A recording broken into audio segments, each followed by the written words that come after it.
구약 성경 하박국서 3장 말씀 함께 보겠습니다. 16절에서 19절 말씀 제가 봉독하겠습니다. 내가 들었으므로 내 창자가 흔들렸고 내 목소리로 말미암아 내 입술이 떨렸도다. 무리가 우리를 치러 올라오는 환난 날을 내가 기다림으로 썩이는 것이 내 뼈에 들어왔으며 내 몸은 내 초소에서 떨리는도다. 비록 무화과 나무가 무성하지 못하며 포도나무에 열매가 없으며 감람나무에 소출이 없으며 밭에 먹을 것이 없으며 우리의 양이 없으며 외양간에 소가 없을지라도 나는 여호와로 말미암아 즐거워하며 나의 구원의 하나님으로 말미암아 기뻐하리로다. 주 여호와는 나의 힘이시라. 나의 발을 사슴과 같게 하사 나를 나의 높은 곳으로 다니게 하시리로다. 이 노래는 지휘하는 사람을 위하여 내 수금에 맞춘 것이니라. 아멘. 오늘 이 하박국서에 나오는 하박국 선지자라는 사람은 굉장한 솔직한 사람인 것 같습니다. 자기 안에 있는 그런 이해할 수 없는 의문들 가지고 또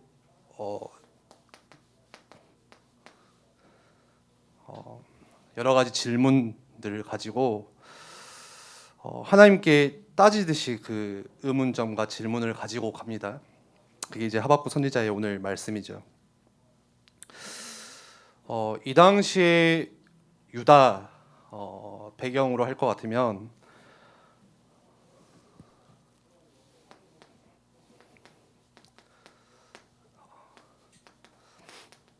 이렇게 딱 설명할 수 있습니다.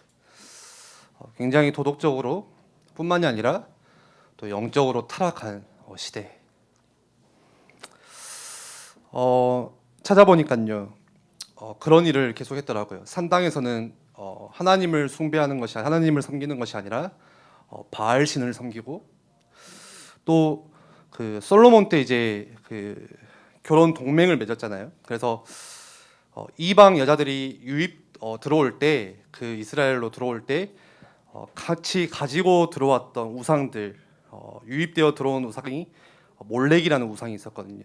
예전에도 한번 말씀이 나왔던 것 같은데, 그 몰렉이라는 우상은 숭배를 할 때 자기 자식을 산 제물로 인신 제사를 드리는 굉장히 혐오스러운 제사입니다. 근데 이 당시가 그 몰렉 숭배가 가장 극대화됐을 때이고요. 그리고 뭐 그런 신만 섬긴 게 아니라 뭐 태양신도 섬기고, 그래서 여러 가지 우상들이 창궐했던 시기. 그러면서 정작 중요한 성전은 폐허한 방치되어 있는 상황이었죠. 그래서 하박국 선지자가 그런 상황들을 보면서 그런 모습들을 보면서 하나님께 막 그런 의구심을 품고 질문을 하죠. 마치 우리도 그럴 수 있죠. 막 무너져가는 교회를 보면서, 또 때로는 교회 안에 여러 가지 그런 성적인 문제들 많이 나오잖아요. 목사님들의 목회자들의 성적인 문제, 비리, 교회의 비리, 도덕적인 그런 문제들이 막 터지면서 막 그 사람들이, 세상 사람들이 교회를 손가락질하고 뭐라고 하는 그런 모습 속에서, 우리가 상황 속에서 어떻게 교회가 하나님 저럴 수 있습니까? 우리가 이런 질문을 하듯이 마치 오늘 하박국 선지자가 그런 유대의 상황을 보면서 질문을 하는 거예요. 하나님, 어떻게 유다 땅이, 하나님이 택하신 이 땅이 이렇게 타락할 수가 있습니까? 그리고 하나님의 백성이라는 저 사람들이 어떻게 하나님을 섬기지 않고 그런 우상들을 섬기면서, 그게 하박국서 1장 말씀이죠. 악과 강포를 막 이렇게 저지르는데, 강포라는 것은 이제 폭력인 거죠. 무차별한 폭력, 무자비하고 잔인한 폭력을 막 휘두르는 것을 말합니다. 왜 하나님은 그런 모습을 보시면서 그 사람들을 심판하지 않으시고 처벌하지 않으시고, 왜 그렇게 내버려 두시는지, 왜 침묵하시는지, 왜 하나님의 정의가 이 시대 앞에, 이 세상 앞에 나타나야 되는데 왜 나타나지를 않는지, 그게 하박국 1장 말씀이에요. 그래서 그때 이제 하나님께서 그 질문에 대답을 하시죠. 내가 사납고 성급한 백성, 갈대아 사람, 다시 말해서 바벨론 그 나라를 일으켜서 내가 유다 나라 이 백성들을 심판할 것이다. 그게 하나님의 질문이었습니다. 그랬더니 하박국이 그 하나님의 질문을 듣고 더 어이가 없는 거죠. 화가 나는 거죠. 아니 어떻게 더 저 하나님을 믿지도 않는 저렇게 더 악한 바벨론이라는 저 이방 나라를 들어서 유대 나라를 하나님이 심판할 수가 있습니까? 그게 말이 됩니까? 빨리 제 이 질문 앞에 하나님이 대답해 주세요 하면서 하박국이 이제 성문에 올라가죠. 그 하나님 질문을 대답을 듣기 위해서요.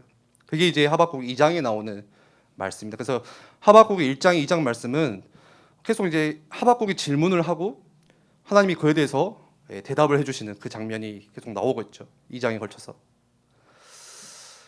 우리에게도 솔직히 어떤 문제를 만났을 때 그런 이해할 수 없는 의문들 가지고 하나님께 질문할 때가 참 많아요. 예를 들어서 내가 뭔가를 해보려고 하는데 하나님 나는 지금 뭔가 오늘 말씀에도 나왔죠.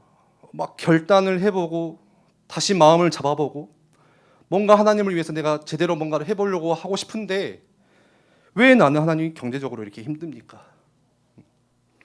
좀 경제적으로 우리가 안정이 되고 뒷받침이 되면은 더 하나님을 위해서 뭔가를 할 수 있을 것 같은데 그런 질문들이 나올 때가 있어요.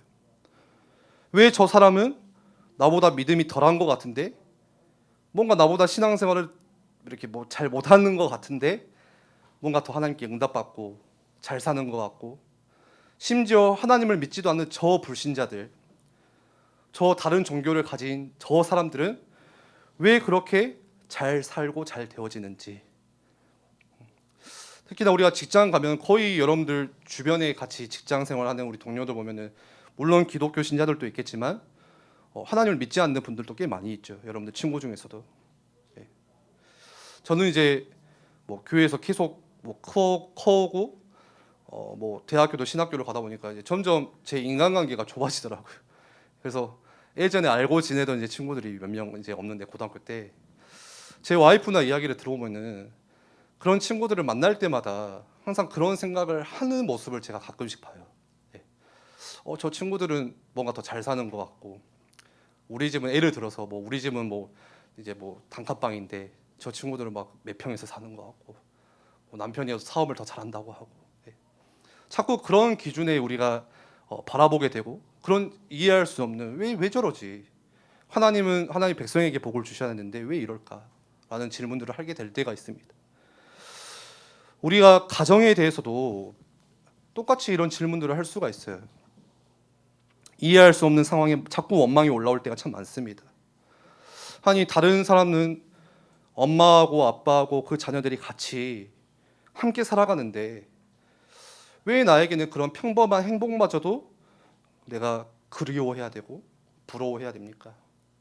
왜 우리 집에는 자꾸 우리 가정은 하나님을 믿는다고 하는데 이런 문제들이 자꾸 찾아옵니까? 라는 그런 질문들이 있을 수도 있겠죠. 또 어떤 분은 뭔가 몸에 대해서 건강에 대해서 좀 문제가 있다, 어렵다, 힘들다 그런 분들도 계실 겁니다. 아니 악한 자들은 저렇게 잘 사는데 건강하게 잘 사는데 왜 나에게 하나님 건강이라는 게 없습니까? 왜 하나님 나에게 건강이라는 것을 빼앗아갔습니까? 라는 질문들이 있을 수도 있겠죠. 하박국 선지자가 오늘 하나님께 물었던 동일한 질문들이 똑같이 우리 안에도 있을 수 있어요. 근데 이때 하나님께서 하박국 선지자에게 대답을 해주시죠. 2장 말씀에. 그러면서 이스라엘이 어겼던 심각한 5가지의 부도덕에 대해서 지적을 해주세요. 이스라엘의 탐욕과 강포에 대해서 그리고 약탈과 보복에 대해서 우상 숭배에 대해서 폭력에 대해서 부도덕에 대해서 그것들을 쭉 나열하시면서 내가 처벌할 것이다. 내가 심판할 것이다. 라고 말씀을 합니다. 물론 하나님께서 바벨론이라는 나라를 들어서 유다 나라를 처벌하신다고 하셨는데 하나님이 그 바벨론의 악함도 잘 알고 계셨어요 이미. 그런데 바벨론과 동일한 똑같은 그 죄 속에 있는 유다 백성들도 똑같은 심판을 받아야 된다. 똑같은 처벌을 받아야 된다. 동일한 심판을 받아야 된다고 하나님 말씀하시는 거죠. 그러면서 2절 마지막 절에 이렇게 말씀을 하죠. 오직 여호와는 그 성전에 계시니 온 땅은 그 앞에서 잠잠할지니라 하시니라. 무슨 의미죠? 하나님의 심판이라는 것은 너네 인간이 옳다 그르다 이렇게 할 수 없는 참된 정의라는 거예요. 그래서 온 땅은 그 앞에서 잠잠할지니라. 아무 이야기도 하지 마라. 하나님의 정의 앞에서. 그러면서 3장에서 그렇게 질문을 가지고 의구심을 가졌던 하박국의 태도와 기도와 생각이 완전 180도 바뀌게 됩니다. 그러면서 하나님의 그 정의 앞에, 심판 앞에 뭐를 구하기 시작하냐? 긍휼을 구하기 시작하고 하나님의 은혜를 구하기 시작하고 하나님의 자비를 구하기 시작하면서 기도가 마무리가 되죠. 여러분 C.S. 루이스라는 작가를 아시죠? 나니아 연대기로 썼고 스크루테이프도 많은 책들을 이렇게 변증학 책들을 썼는데 책 제목 중에 고통의 문제라는 책이 있습니다. 거기에 어떤 글귀가 있냐면 이런 글귀가 있습니다. 하나님은 쾌락 속에서는 우리에게 속삭이시고 우리의 평범한 일상 속에서는 양심에 말씀하시고 고통 속에서는 우리에게 소리를 치십니다. 이런 글귀가 있거든요. 우리에게 마주한 문제 그리고 그로 인해서 우리가 겪고 있는 고통이라는 것이 있어요. 문제로 인하여서 이 고통이라는 것은 우리에게 즉시 인지되는 악이지만 또 한편으로는 무시할 수 없는 악이라고 그 책에 이렇게 말을 하고 있습니다. 그 이유는 무엇이냐? 우리가 이 고통을 겪을 때에야 우리는 이 고통의 원인이 무엇인지 생각하게 되기 때문이다 라고 이렇게 말합니다. 무슨 말이죠? 그동안은 우리가 뭐하고 있었냐? 귀를 다 닫고 있었던 거예요. 그러니까 고통을 겪을 때 비로소 하나님이 외치시는 소리, 하나님께서 우리에게 들려주시는 하나님의 음성, 하나님의 생생한 목소리가 내가 고통을 겪을 때 그때 비로소 분명하게 들을 수 있다는 거예요. 우리가 클리어하게 들을 수 있다는 거예요. 아, 하나님이 내게 지금 이 이야기를 해주시는 것이구나. 하나님이 나에게 지금 이 말씀을 주시는 것이구나. 고통을 겪을 때요. 그런데 이 고통이 없으면요, 하나님의 음성을 잘 듣지를 못합니다. 그래서 C.S. 루이스가 이렇게 말을 하는 겁니다. 쾌락 속에 있을 때는 너네가 번영 속에 있을 때는, 번영이라는 것은 뭔가 지금 잘 되어지고 있다는 거죠. 그때는 하나님께서 너에게 속삭이신다. 하나님의 음성이 희미하다. 그래서 듣지를 못한다는 거예요. 지금 내가 하고 있는 일이 잘 되어지고 있고 지금 나에게 부족한 게 전혀 없고 내가 지금 원하는 대로 되어지고 있으니까 그때는 하나님의 음성이 나에게 들려지지 않아요. 속삭이는 것 같아요. 그런데 언제 하나님의 소리가 분명하게 들리냐? 나에게 어떤 고통이라는 게 찾아왔을 때, 그때는 하나님의 음성이 우리에게 외치는 소리와 같이 들린다는 거예요. 그래서 고통은 뭐냐? 오늘 말씀의 제목처럼 하나님이 주시는 선물이에요. 우리의 몸도 마찬가지예요. 우리의 신체, 우리의 면역 체계도 마찬가지입니다. 우리의 몸에 큰 상처가 나면 뭐가 따라오죠? 그 다음에 고통이라는 것이 바로 같이 따라오죠. 그리고 그 고통 때문에 우리가 뭐 하죠? 그 상처에 약을 바르고 그 상처를 보호하고 싸매고 돌보고 그러면서 시간이 조금씩 지나면서 상처가 아물게 됩니다. 고통 때문에 우리가 그 작업을 하는 거예요. 돌보는, 케어하는 작업을. 그런데 큰 상처를 내가 지금 입었는데 고통스럽지가 않다, 만약에. 그러면 전혀 몸을 케어하지를 않아요. 그러게 되겠죠. 그래서 병 중에도 가장 무서운 병이 나병이라고 하잖아요. 고통을 못 느끼는 무감각합병. 제가 예전에 제가 양치를 안 하는 습관이 어렸을 때 들여져가지고 이가 다 썩었더라고요. 나중에 보니까. 제가 그래서 여기 위은혜 청년 치과 가가지고 큰 돈 주고 다 갈아 엎었거든요. 근데 처음에는 이가 흔들리는 게 아니라 충치를 먹으니까 너무 아픈 거예요. 그래서 와, 이거 안 되겠다. 도저히 이가 아프면 이만 아픈 게 아니라 다 아프잖아요. 사실 머리부터 해서 온몸이 아프잖아요. 열도 나고. 그래서 그때 병원을 갔었죠. 치과를 갔었죠. 근데 제가 정말 무서워하는 게 치과거든요. 돌아가는 그 소리만 들으면 너무 막 이렇게 막 털이 슬 정도로. 그래서 한 번은 이제 신경 치료를 해야 된다고 하니까 얼마나 아픈지 제가 하는 도중에 잠깐 화장실로 갔다 오겠습니다 하고 도망가 버렸어요. 그리고 2년을 버텼거든요. 어떻게 버텼냐? 타이레놀을 계속 먹은 거예요. 조금 이렇게 아프면 어떨 때는 너무 아프니까 잠도 못 잘 정도로 아플 때가 있더라고요. 너무 아파가지고 막 입이 다물어지지 않을 정도로 이게 막 바쁘고. 근데 멍청하죠. 그게 더 무섭고 아프니까 계속 그 진통제를 먹으면서 하루 버티고 또 아프면 또 버티고. 그러다가 신기한 게 시간이 지나니까 그 아픔이 사라지는 거예요. 예, 무감각해지는 거예요. 그리고 와 이제 안 아프다. 끝난 게 아니죠. 그게 이미 다 이가 끝났다는 거죠. 예. 그리고 이제 치과 가니까 다 썩은 거예요. 다 뽑아야 되는 거고. 우리가 마치 그런 거예요. 고통이 없다. 내가 고통을 못 느낀다. 내가 지금 이게 무슨 건지 모르겠다. 그러면요. 상처를 돌보지 않게 되고 그러다 보면 염증이 생기고 썩어가게 되고 나중에는 다 잘라내야 돼요. 우리의 신체뿐만이 아니라 우리의 인생도 똑같아요. 우리의 삶도 똑같고 우리의 일생도 똑같습니다. 왜죠? 디자인하신 분은 하나님이시기 때문에 다 똑같아요. 한 분이시기 때문에. 우리의 삶에도 지금 내게 인생의 고통이 찾아왔다면 그거는 지금 하나님께서 우리를 돌보시는 시간표예요. 만들어가시는 과정이 시작된 거예요. 케어하시는 과정이에요. 오늘 하박국 선지가 이걸 딱 깨닫는 거죠. 그래서 우리가 너무나도 잘 아는 하박국 3장 17절 같은 그런 고백을 하게 되는 것입니다. 뭐라고 고백하죠? 비록 무화과나무가 무성하지 못하며 포도나무에 열매가 없으며 감람나무에 소출이 없으며 밭에 먹을 것이 없으며 우리의 양이 없으며 외양간에 소가 없을지라도. 사실 우리가 많이 들어온 말씀이니까 그래 할 수 있지만 실제 여러분들 하는 일 가운데 여러분들 지금 가정 안에서 여러분들 삶 가운데 이런 일이 터지면 어떻게 돼요? 앞이 캄캄하겠죠. 암담할 것입니다. 무화과 나무가 있는데 먹을 게 없어요. 한 해 동안 열심히 농사 쎄 빠져라 지었는데 포도나무에 열매가 없네요. 미치겠죠. 그러면은 아무런 소출이 없어요. 옆에 있는 저 사람은 뭔가 소출이 나고 열매가 있는데 나에게는 지금 밭에 아무런 식물도 없고 우리 안에 양떼도 한 마리가 없고 외양간은 있지만 그 안에 소가 한 마리도 없는, 아무것도 내게 남은 게 없고 다 사라졌어요. 얼마나 막막한지 몰라요.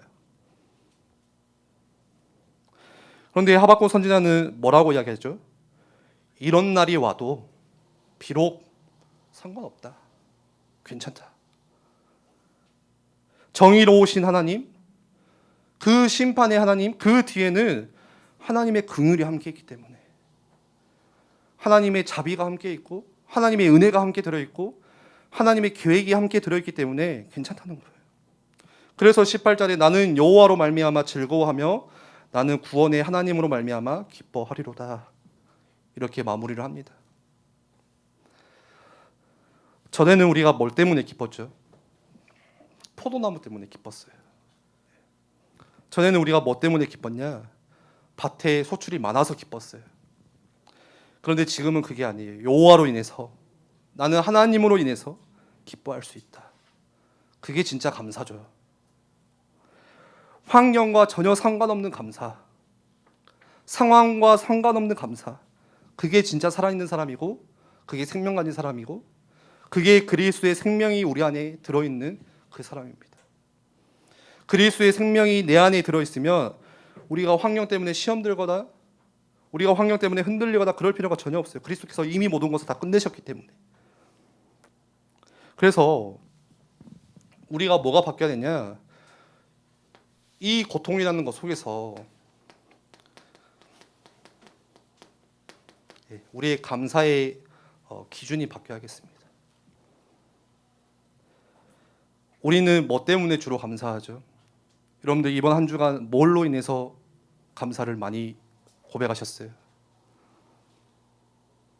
뭔가 내게 느껴지는 것 때문에, 때로는 내가 뭔가 손에 쥐고 있는 것 때문에, 내가 뭔가를 얻었기 때문에 하나님 내게 이것을 주셔서 감사하고, 하나님께서 이것을 채워주셔서 감사하고, 하나님께서 이번 시험에 패스해 주셔서 감사하고, 내가 하고 있는 이 사업이 잘 되어서 감사하고, 내가 직장에서 취직을 하고 월급이 올라서 감사하고, 내가 승진해서 감사하고, 내가 집을 얻을 수 없는 형편이었는데 집을 얻었기 때문에 감사하고. 우리는 주로 그것 때문에 감사 헌금을 하나님께 드립니다. 물론 그것도 감사할 일입니다. 그러나 우리가 반대로 뭔가를 잃어버렸을 때, 소출이 전혀 없을 때, 오히려 빼앗겼을 때, 그것 때문에 나는 여호와로 인해서 감사하게 된 거. 이게 진정한 의미의, 깊은 의미의 감사인 것 같아요. 왜 그렇죠? 그것 뒤에 하나님의 주신 것, 더 큰 것이 있기 때문에, 더 소중한 것이 있기 때문에 그렇습니다. 말씀을 정리하겠습니다.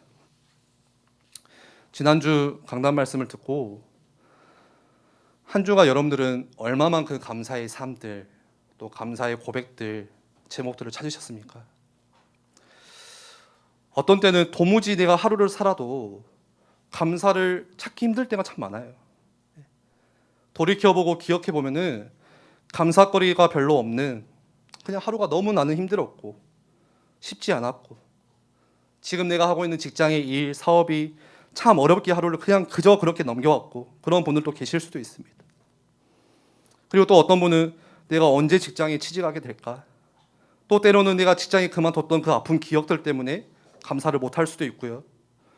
내가 진짜 예전에 가고 싶었던 학교가 있었는데 거기를 못 가게 된 그런 일들 때문에 내가 힘들 수도 있고, 또는 내 가정에, 또는 내게 유난히 건강이라는 그 문제 때문에 뭐를 감사해야 될지 도대체 모르겠다, 감사할 거리가 하나도 없다 하시는 분들도 계실 수 있을 것 같아요. 그런데 오늘 이 말씀을 통해서 우리가 다시 새로운 감사를 회복하셨으면 좋겠어요. 내가 뭔가를 소유했기 때문에 그것도 맞는 감사지만, 내가 오늘 이 하박국의 고백과 같이 다 잃었을지라도, 내게 지금 내가 원하는 계획대로 플랜대로 다 안 됐을지라도, 정의의 하나님, 심판의 하나님께서 그 뒤에 더 큰 거, 하나님의 은혜가 분명히 그 속에 들어있고, 같은 심판이지만 바벨론을 향한 심판은 달라요. 이스라엘 백성들을 향한 심판 또 달라요. 우리에 향하는 하나님의 심판은, 고통은 그 뒤에 하나님의 궁휼하심이 같이 있다는 거예요. 바벨론에는 그게 없어요. 자비가 없어요. 하나님의 은혜가 담겨 있지 않아요. 우리가 뭐 때문에 감사할 수 있냐?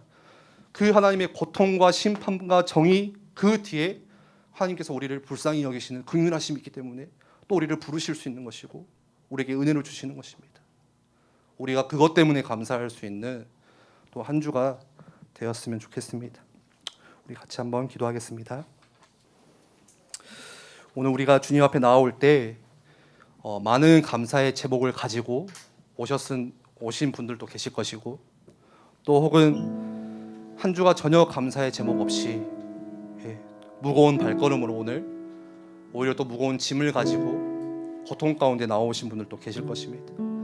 우리가 오늘 이 말씀 가운데 참된 감사, 진짜 살아있는 사람의 감사가 뭔지, 그리스도의 생명이 담긴 자의 감사가 무엇인지를 다시 깨닫고, 이번 한 주가 새롭게 이 감사의 제목들, 감사의 고백들이 우리의 삶 가운데 회복될 수 있도록 주께서 은혜를 더하여 주십소서. 우리 한번 같이 기도하겠습니다.